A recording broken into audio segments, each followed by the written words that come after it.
Tonight, tracking a suspected mass killer, a lockdown lifted, and a sprawling manhunt over after a deadly shooting rampage.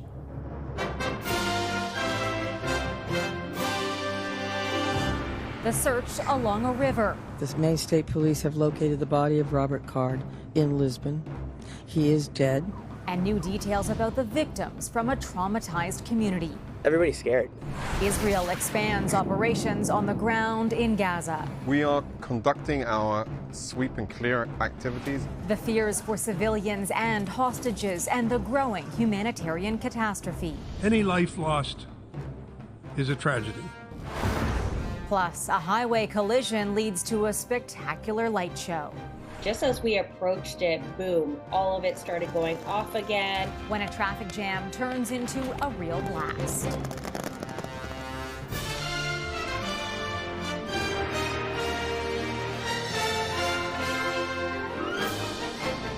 CTV National News with Omar Sachedina. Reporting tonight, Heather Butts. Good evening. We begin with breaking news tonight. The suspect in the mass shooting in Maine has been found dead. 2 days after fatally shooting 18 people and wounding 13 others. Police say Robert Card died of a self-inflicted gunshot wound. Like many people, I'm breathing a sigh of relief tonight knowing that Robert Card is no longer a threat to anyone. CTV's Geneviève Bushman is in Lewiston, Maine tonight. Geneviève. Heather, 350 police officers had been scouring the area hoping to track down the suspect, and now they've found him. The suspect's body was found in a wooded area in Lisbon, a town police had been scouring all day. The town where the last trace of Army reservist Robert Card had been found. Investigators believe he had abandoned this white Subaru by a boat ramp, engine running, a door open, a weapon inside, and they had promised to keep searching this area. Every minute that this goes on, we're more and more concerned, because what's the next thing that's going to happen? And we understand that, and that's why we're working 24/7. Joshua A. Seal, 36 years. Investigators have now identified all 18 victims. They range in age from 14 to 76 years old. Joseph. Among them, Josh Seal, one of 4 members of the Lewiston deaf community killed that night. First and foremost, he was an amazing dad to his 4 kids. His family, speaking through an interpreter, says Josh was taking part in a cornhole tournament at the bar when the shooting started. He was kind, with a great sense of humor. But what his wife Elizabeth wants her children to remember is what he loved best. Every morning, he loved his time with you guys, getting you to school and making sure you have a great day, telling you that he loves you, fist bumps. For days, grief played out during virtual vigils. A lockdown forced people to stay behind closed doors. It's very hard to grieve. Everyone's keeping to themselves mostly right now. Earlier tonight, officials had lifted the shelter-in-place orders, still warning residents, though, to be careful. And the community was on high alert. Police had received hundreds of tips. At around 11:30 this morning, dozens of police officers converged on this area here outside Lewiston, en route to Lisbon, where the suspect's car was found. People working on this rural property reported a loud bang. This man from Ontario said he ran for cover. Well, the helicopter was flying right above us. So as soon as the police came in, they just came to us and said, "Did you hear a gunshot?" Yes. And what was the direction? So we showed them, and that was it. I hope they catch him for his sake as well as ours, but for everybody's peace of mind. I have questions. Tammy Aslin and her 10-year-old daughter, Tony, escaped the shooting at the bowling alley, the first of 2 stops of the killing spree. Officials said today it took a minute and a half after the first 911 call for 2 plainclothes officers to reach the scene, but it was already too late. I saw a person get shot and fall off their stool. Several reports say Card's body was found near the recycling center from which he was recently laid off, ending this manhunt for the suspect in the worst mass shooting in Maine history. Heather. Geneviève, thank you. The tragedy in Maine was marked in a Canadian province today, familiar with such pain. We will stand for a moment of silence, please. The Nova Scotia legislature held a moment of silence for the Lewiston victims. Our hearts go out to our neighbours to the south who are going through an unimaginable tragedy that as Nova Scotians we know too well. 22 people died in an horrific shooting rampage in Nova Scotia just 3.5 years ago. The Israeli military says it's expanding ground operations in Gaza 3 weeks after Hamas militants launched deadly attacks inside Israel. The move comes on the same day the United Nations voted for a ceasefire resolution while failing to pass a Canadian amendment. CTV's Kevin Gallagher reports. Massive explosions light up Gaza's night sky, where Israel has cut off internet and cell phone service as it promises to expand ground incursions into the enclave. Hamas has been preparing for urban warfare for years with its intricate tunnels. They feel safe inside the tunnels, and they can emerge from the tunnels out and attack our forces anywhere. The Israeli military used this animation today to show how it says the terror organization has embedded its operations under the Shifa hospital, accusing Hamas of building a tunnel system beneath Gaza's largest medical center to house fuel, weapons, and militants. By operating from these hospitals, Hamas not only endangers the lives of Israelis, civilians, but also exploit innocent Gazan civilians as human shield. Hamas denies the allegations, while patients inside hospitals fight for their lives. Supplies are scarce, and fuel needed to power medical equipment is dangerously low. This doctor says there are no more beds for the injured or in the intensive care unit. A convoy of 10 trucks carrying humanitarian aid managed to enter Gaza from Egypt, a fraction of the 450 trucks that once entered daily before the Hamas attack on Israel, according to the UN. Gaza is on the brink of a massive health hazard, at the risk of diseases are looming. The UN General Assembly voted in favor of a humanitarian truce after rejecting a Canadian amendment adding a condemnation of Hamas. Nothing and no one can justify the terror that Hamas has unleashed. We continue to call for the immediate release of hostages and demand that they and all civilians be treated with compassion. Today, UN officials condemned Israel for bombing densely populated areas and Hamas for committing what it called war crimes by seizing hostages. Heather, Israel says nearly 230 were taken into Gaza. Thanks, Kevin. Ottawa is promising to tighten the rules for students from abroad to study here in Canada. The changes come after more than 1,500 applications for study permits were linked to fake school acceptance letters. CTV's Bill Fortier explains. On campuses across Canada, a growing segment is made up of international students. Now, changes are coming to the process they'll use to get here. The use of fraudulent admissions letters has been a major concern for my department this year.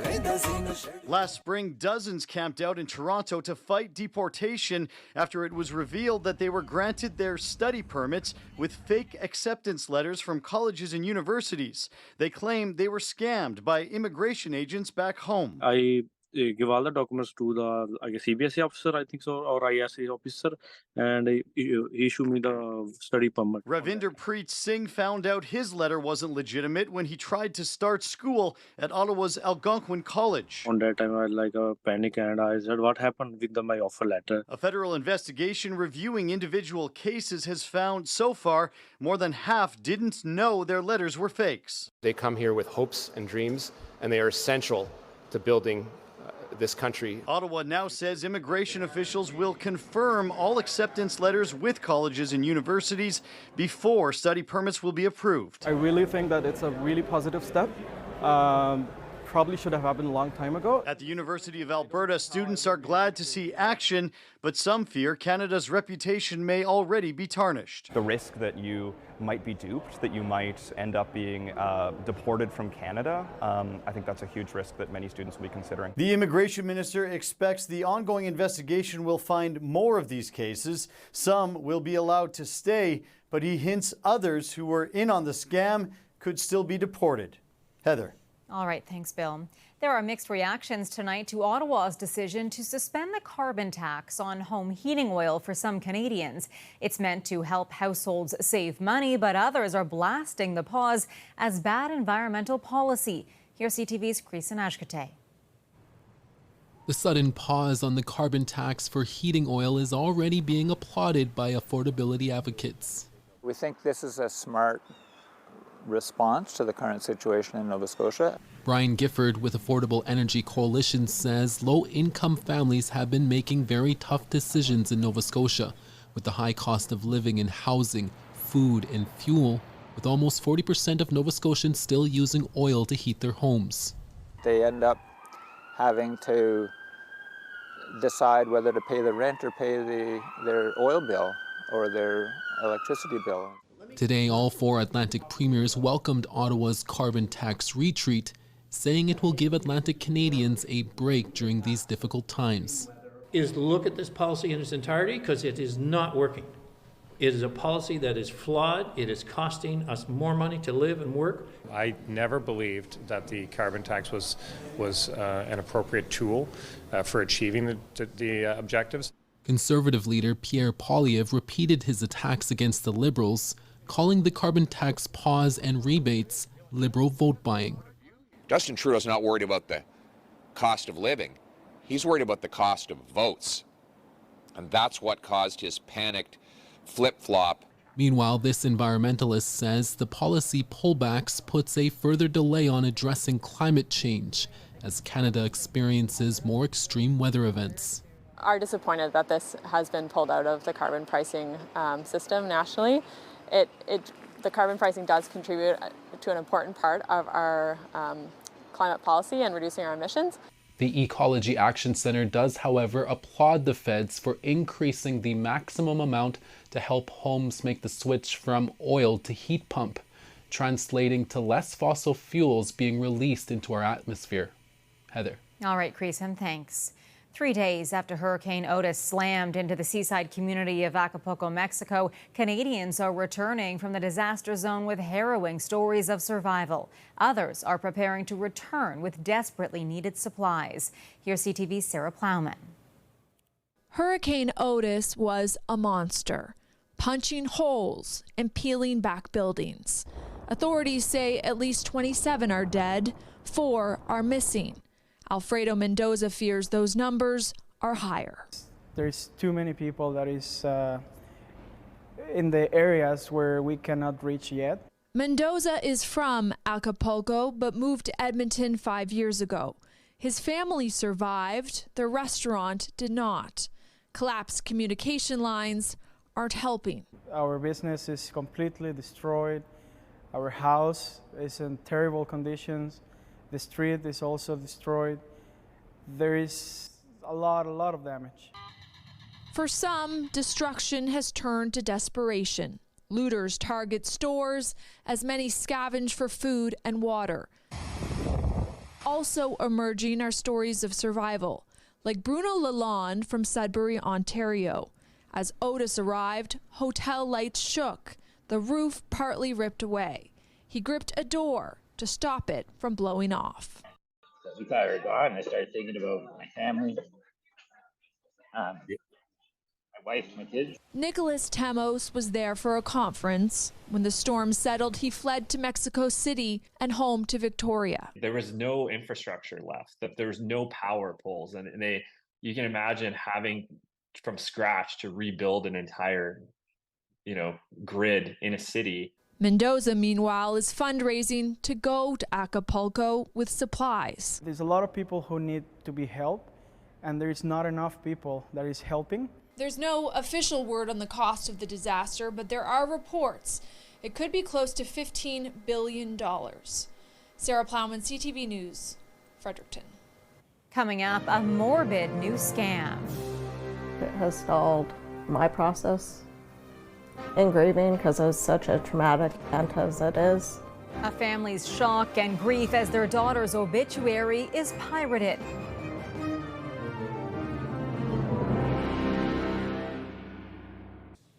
Negotiations resumed today in the St. Lawrence Seaway strike as 2 premiers warned about the economic consequences in a joint statement. Nearly $17 billion in goods flowed through the Seaway last year, according to Francois Legault and Doug Ford, adding if there is no deal soon, the federal government needs to use whatever tools it has available to bring this strike to an end as quickly as possible. The grieving process can take a toll on a family following the death of a loved one. A Saskatchewan couple says their mourning period has been disrupted as they try to manage misinformation spreading through fake obituaries about their daughter. As Alison Bamford explains, obituary piracy often escalates when the tragedy involves a young person. A memorial service to celebrate Isabel's life. Before the Wilsons even met with a funeral director, unofficial obituaries for their daughter began popping up online. It was shocking, and it had a lot of people asking questions. Isabel Izzy Wilson died in a car crash earlier this month. One of the community newspapers published an article based on an RCMP release and what it thought was a legitimate obituary.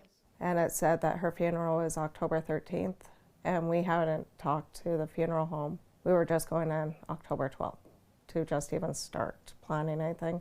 The paper later apologized and issued a correction. CTV News found at least 6 other third-party sites with Izzy's obituary containing errors in her age, hometown, and details surrounding her death. If you don't see a funeral home that's connected with it, or it's not directly coming from that person's family, that's probably a pretty good clue that this isn't legit.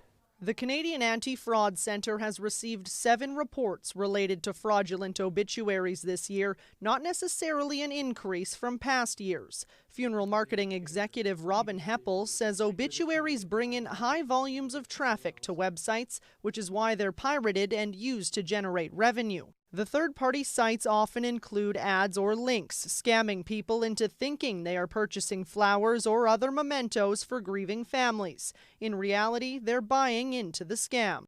I would think that they don't care even if the information's right. They're just trying to get the eyeballs. They're trying to then get the sales. Experts say the Wilson situation is quite rare, given there wasn't an original obituary for piracy sites to steal. As for consumers, they should do their research before trusting an online obituary and making a donation. Alison Bamford, CTV News, Regina. Still ahead, lighting up the night sky. The unfortunate crash that led to an impromptu light show.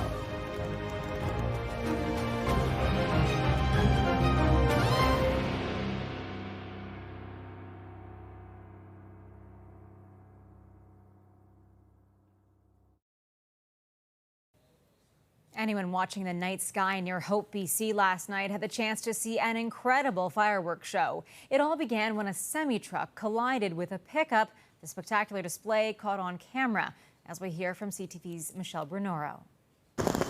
A stunning scene next to Highway 1, but this was unplanned. I was hiding in the car, just holding my phone out of the sunroof because I didn't want to get hit by a stray rocket or anything. But yeah, it was just so loud and so huge. Just as we approached it, boom, all of it started going off again. And we were just like, okay, we just have to slam on the gas and just try to book it through. It was just wild to see. Police say it happened when a semi veered out of its lane and struck a pickup truck towing a trailer full of fireworks that had parked on the side of the freeway. Pickup truck was in the ditch on fire, and then the semi went off to his right and hit like this big boulder. The occupant of the pickup truck was transported to the Fraser Canyon Hospital with minor injuries. The crash setting off explosions, flames, and forcing first responders to approach the area with caution. It could have been a lot worse, and members had to be really careful when they approached the scene. The fireworks temporarily shut down the eastbound lanes of Highway 1. The whole highway is backed up all the way down. One witness says the scene looked like something straight out of the movies. Another witness saying by the time the fireworks were finished exploding, the pickup truck was nothing but a burned out shell. Yeah, it was definitely scary. It was loud, aggressive, kind of coming out of nowhere. So it was like all around us. But witnesses also described the scene as beautiful. It was awesome. It's the best fireworks show I've ever seen. A show no one was expecting. Michelle Brunoro, CTV News, Langley. The crew of a Canadian fishing boat are being hailed as heroes for rescuing an American lost at sea for nearly 2 weeks. And I just ran in and grabbed the binoculars and I looked at him and I could see him waving his paddle around like this. Ryan Plains and his uncle John spotted the man's emergency life raft about 75 kilometers off the coast of Vancouver Island. Once he climbed on board, he just looked at me and gave me a big hug, and he started crying. The Coast Guard brought the stranded man ashore where he was treated in hospital. Another person who was on the vessel is still missing. After the break, the headquarters of a superhero. It's actually a rappelling hook I designed that looks like a bat. Touring a homegrown Batcave worthy of Bruce Wayne.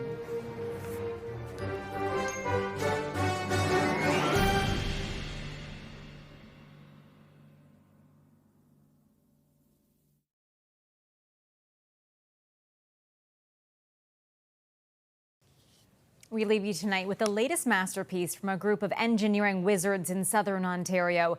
They take imaginary ideas from comics, movies, or video games and create working prototypes. CTV's Spencer Turcotte takes us inside their latest creation, the Batcave. It's hidden in plain sight, a shipping container at first glance, until you walk to the back and see the logo.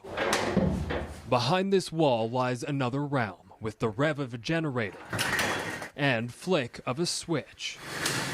It becomes more clear. Welcome to the Batcave. It's not quite a bat cycle. It's a DC comic come to life from wall. Batman keeps like trophies from all his villains and whatnot. To wall. It's actually a rappelling hook I designed that looks like a bat. But it was all built for a purpose other than fighting crime.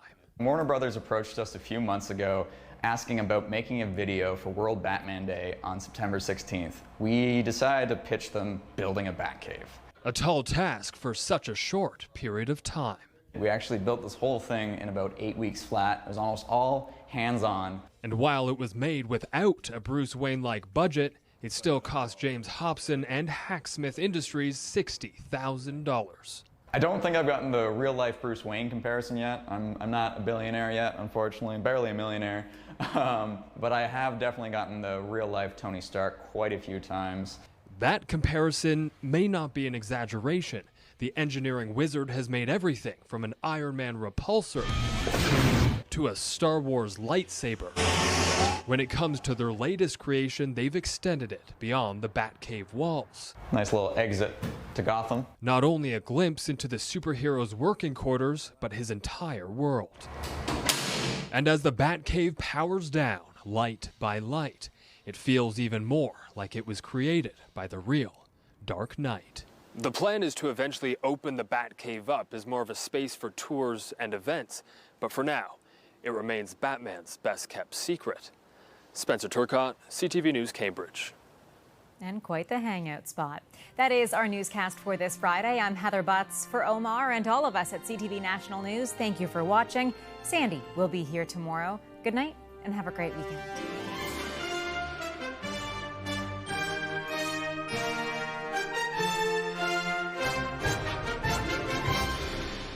CTV National News, Canada's #1 newscast.